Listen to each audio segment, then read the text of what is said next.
I'm Jonathan Stein, and I'm here at the Amelia Island Concours RM auction with Porsche Authority Reed Van. And Reed is going to tell us a little bit about 356s and what to look for.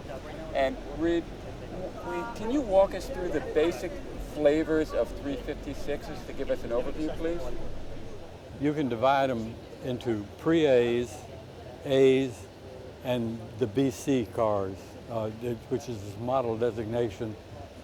But those eras sort of define certain characteristics of the cars. If I were buying a stock Porsche to drive daily or on a regular basis, I would choose a 64, 65, 356. What are the primary reasons for that choice? It has disc brakes. The transmission is a much smoother transmission. The chassis is more highly developed than the earlier cars. The sound deadening is better, so it just makes it a more comfortable car to drive. If you're talking normal engines, the push-rod engines, which would be the model that you would be most likely to want to collect? A Speedster, the body style. And the Speedster is the very basic open car? That's correct, but most people who are aware of Porsches, the first thing they think about is the Speedster and James Dean and his association with the Speedster. And of the other cars, are the open cars generally considered more desirable than the coupes? Yes, if the top goes down, the price goes up.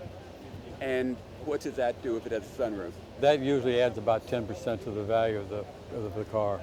If you were to have a choice between a mechanically sound car with a rusty body or a perfect body with a car that had mechanical issues, which way would you go? Always go with the best body, because the mechanical issues can be dealt with very easily, but rust repairs are very expensive and difficult to do well. So you can often become upside down if you're doing a body restoration? If you do a restoration correctly, you're always going to be upside down for some period of time. Is there an exception to that if you're dealing with, say, a 4-cam car? Generally, a well-done 4-cam car is worth every penny you spend on it. You will get it back or more. Is there any instance where a modified car is more desirable in some ways? There are several people who are modifying the Porsches and turning them into, the term is outlaw, who actually sell their modified cars for more than you would be paying for that model if it were restored to stock. Now those are modifications such as more power, disc brakes, 12-volt electrics? Those are the most common modifications you see, yes. And those all add directly to drivability? Yes. So it's not necessarily a bad thing if a car that isn't ultra rare has been modified like that? In my opinion, no, it's not a bad thing. I think some of the tastefully done modified cars look better than the cars as they came from the factory. To sum up, if there were 5 points to remember when looking at a 356 for purchase, what would they be?